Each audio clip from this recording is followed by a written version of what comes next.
The year was 1886, and the air in Kentucky Hollow always smelled faintly of rain and wood smoke.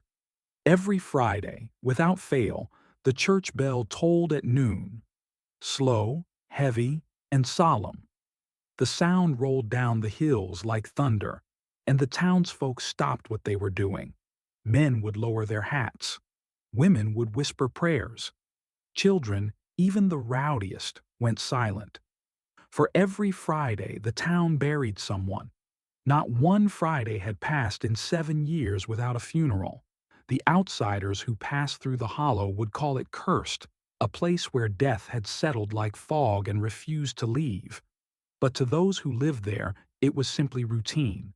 The preacher, Reverend Isaac Crow, always said, "The Lord calls who he must. We just ring the bell." But one boy, Eli Harper, age 17, had started to question it. His own father had been buried 3 Fridays ago, after falling from the ridge, and the bell that day had sounded wrong, too fast, too relieved. That Friday evening, Eli made a promise under his breath.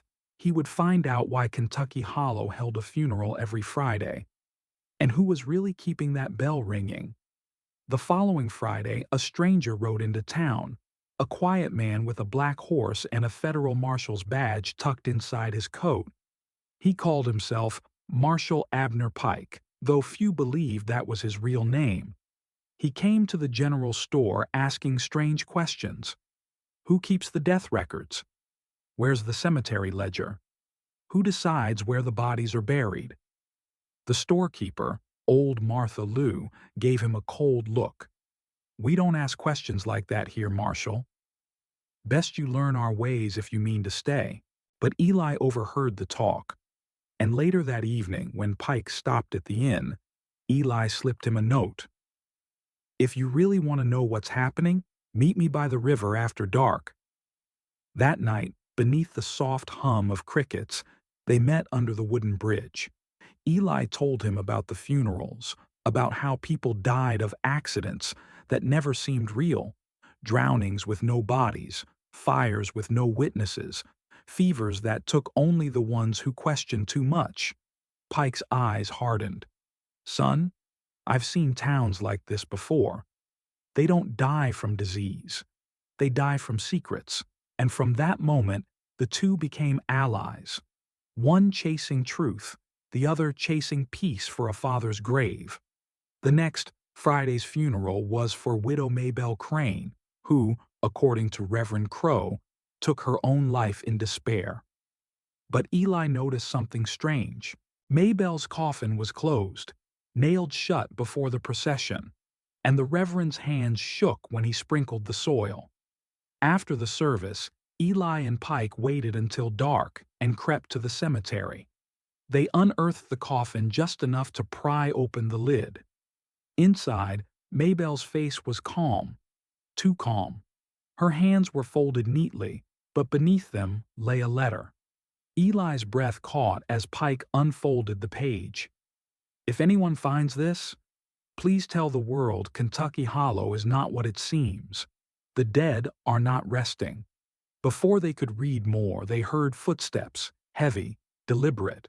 Reverend Crow stood behind them, holding a lantern, his face pale as the moon.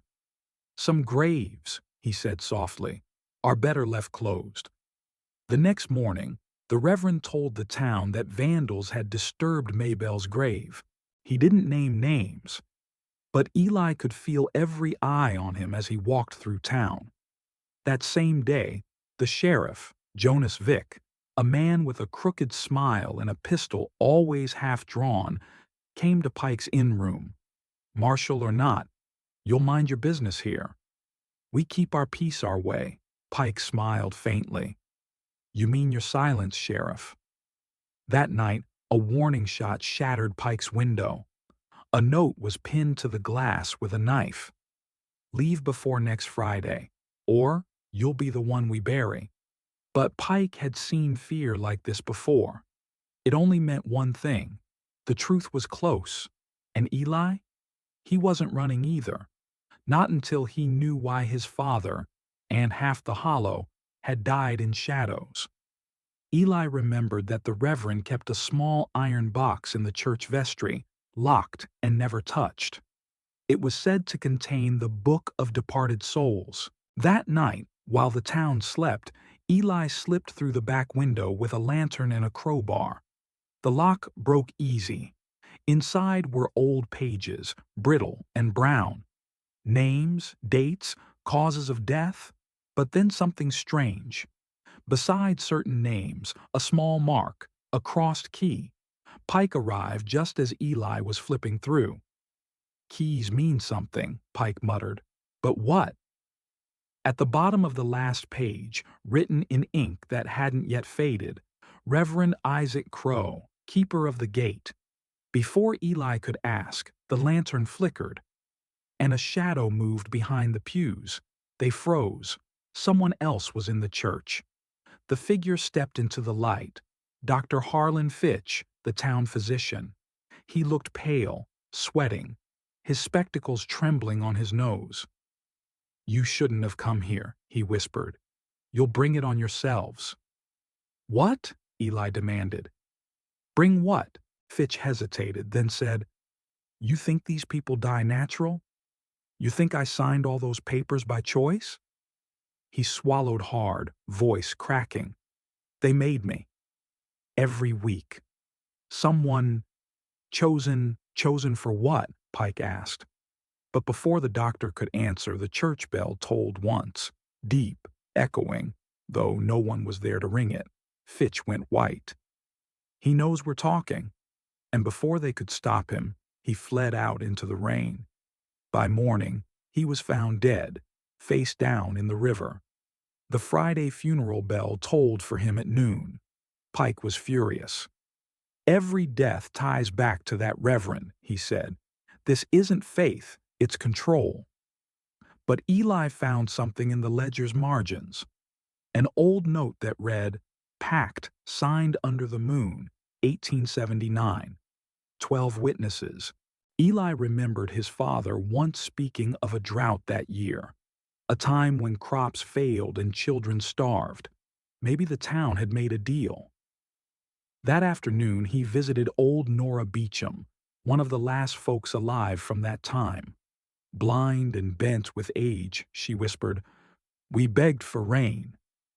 The Reverend said he'd pray for deliverance, but he asked something in return. "What?" Eli asked. "A promise," she said. "Every week, a soul must be given back, so the hollow would never hunger again." Eli felt sick. "You mean—" "Yes, child," she said softly. "We traded death for life." Eli ran to the church that night, heart hammering. If the town had made a blood pact, then the bell, the thing that tolled for every death, was the key. He climbed the narrow stairs to the belfry, carrying a lantern and a hammer. The bell loomed above him, black and cold. When he touched it, he felt something like a heartbeat, slow, heavy, pulsing through the metal. Carved into its rim were words in Latin, "Vita per mortem," life through death. He swung the hammer, once, twice. The bell cracked. A low, painful groan filled the tower. Below, the Reverend shouted, "Eli, don't you dare!" Eli turned to see him climbing the steps, eyes burning like coals. "You break that bell," Crow hissed, "and the hollow dies with it." Eli lifted the hammer one more time, then let it die honest. He swung, and the bell split clean in half. Thunder rolled across the valley. Every light in town flickered out. When the townspeople woke, the sky was gray and still. No birds, no wind. And for the first time in 7 years, the bell did not toll at noon. No funeral, no sermon. But something else began. Crops wilted. The river slowed. The air grew heavy. By nightfall, a sickly mist rolled in, and people began collapsing with fever. Men blamed Eli. Women cried that he had broken the covenant. Even Pike, shaken, wondered aloud if the Reverend had been right. But Eli stood his ground. If life only comes through death, it ain't living. It's surviving on borrowed souls. That night, the Reverend gathered the townsfolk at the church. He stood before the cracked bell and said, "This boy has doomed us all. The only way to restore balance is to give the hollow what it's owed, one final offering." And every eye turned to Eli Harper. They tied Eli to the church post while Pike struggled against the sheriff's men. Reverend Crow lifted the lantern high. "This is the price of rebellion," he said. "The hollow will feed again, and we shall live." But as the flames neared, thunder cracked, and the door burst open. It was old Nora, carried in by townsfolk who had begun to doubt the Reverend's words. She shouted, voice strong as thunder, "No more lies, Isaac! You promised protection, but you've been feeding that bell your own sins." Gasps filled the church. She pointed a trembling finger at him. "He didn't bargain for the town.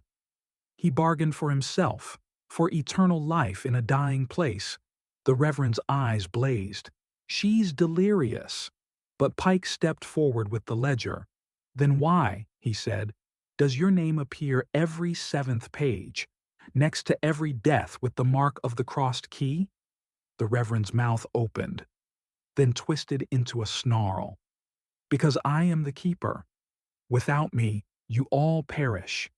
The lantern fell, fire spreading fast across the wooden floor. Eli broke free just as the Reverend stumbled back toward the burning altar, clutching the cracked half of the bell. And as the flames rose, he screamed, "If I burn, the hollow burns with me." The church burned like judgment itself. Flames licked the rafters, swallowing hymn books and pews as the Reverend screamed inside the inferno. Marshal Pike dragged Eli through the doorway, coughing through the smoke. Townsfolk scrambled to throw water, but the blaze was too fierce. Then, over the roar of the fire, a sound none would forget, came the bell's cry. The cracked bronze piece lying half buried in the altar began to ring by itself, its tone warped and broken. Each toll sounded like a heartbeat fading away. And when the roof collapsed, the ringing stopped.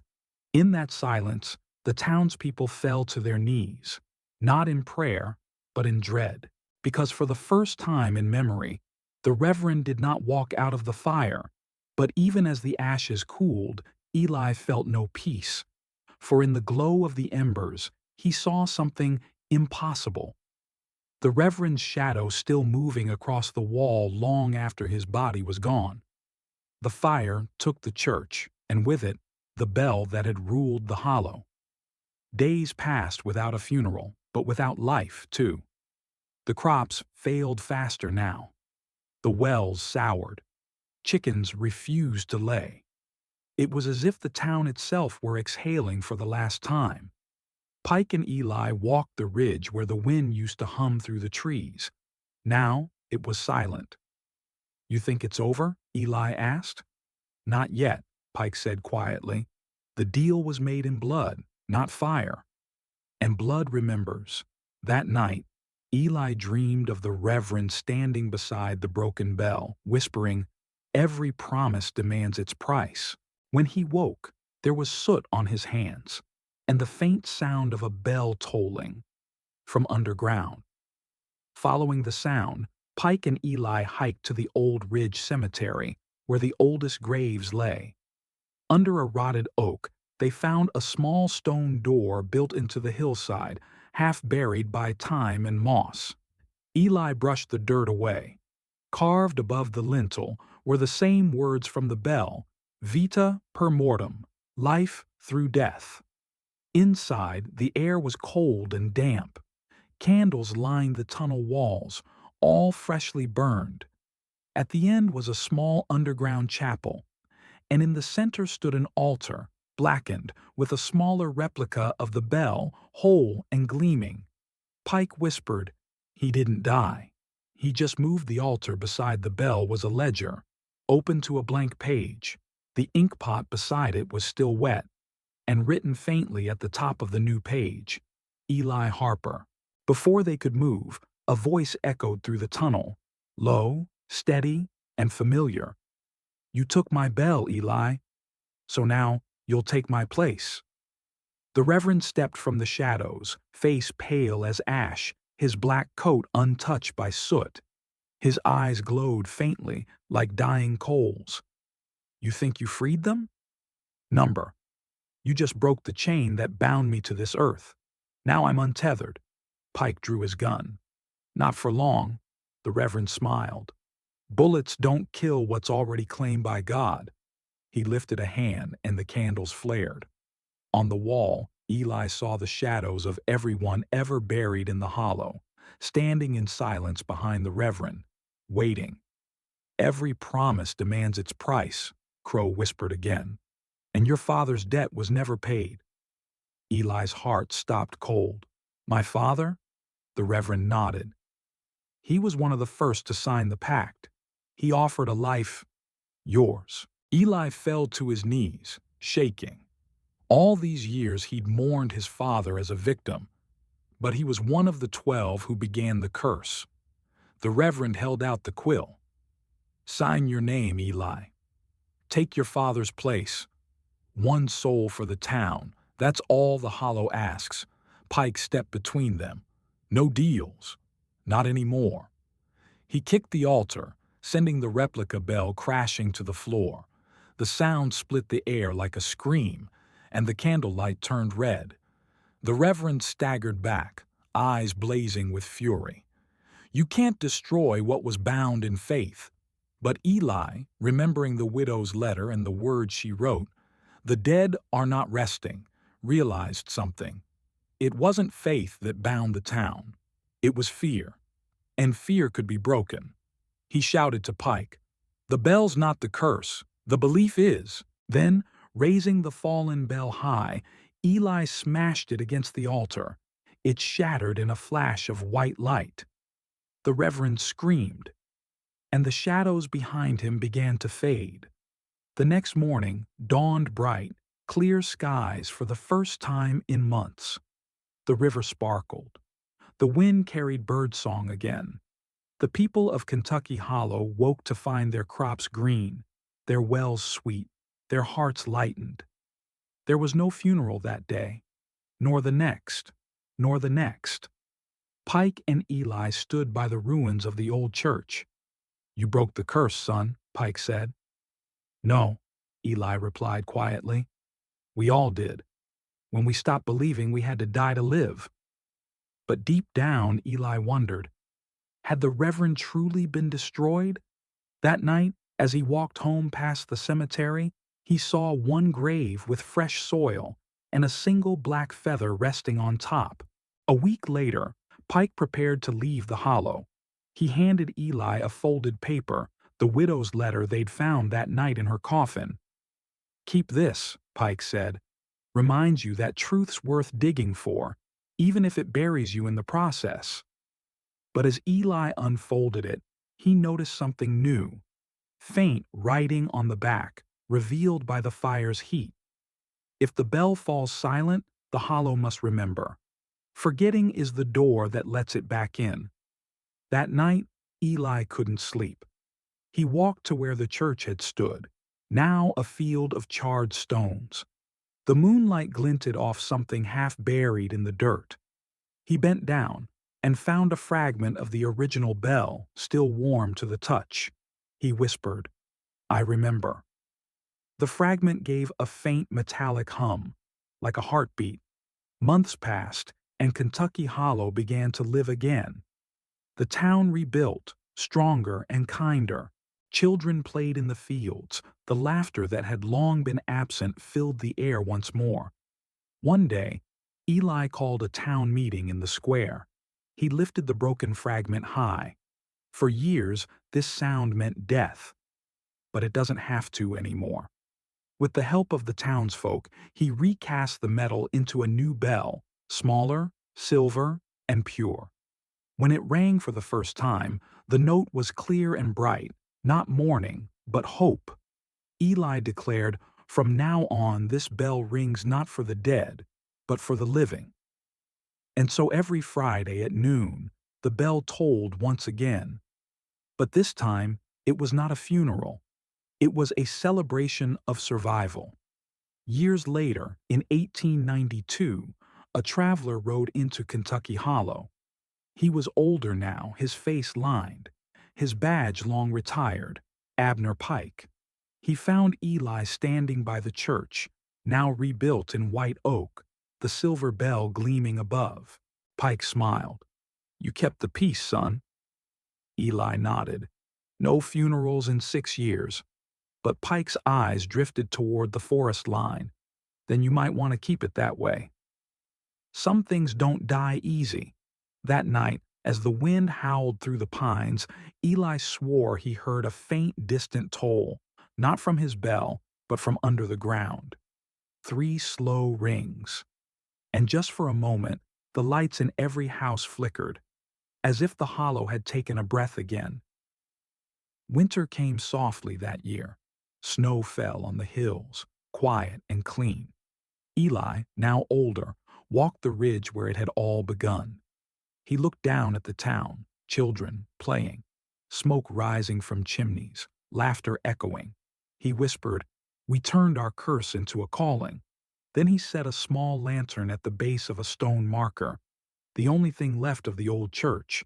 On it were etched words he had chosen years before. "Let the bell ring for mercy, not mourning." As he turned to leave, a cold wind swept through the valley, carrying, just for an instant, the faintest echo of the Reverend's voice. Every promise demands its price, but this time Eli smiled, and every soul can be forgiven. The wind died. The valley was still. That Friday, the bell rang once, pure and clear, and the people of Kentucky Hollow bowed their heads, not in grief, but in gratitude. For at last, the town that held a funeral every Friday had learned how to live again.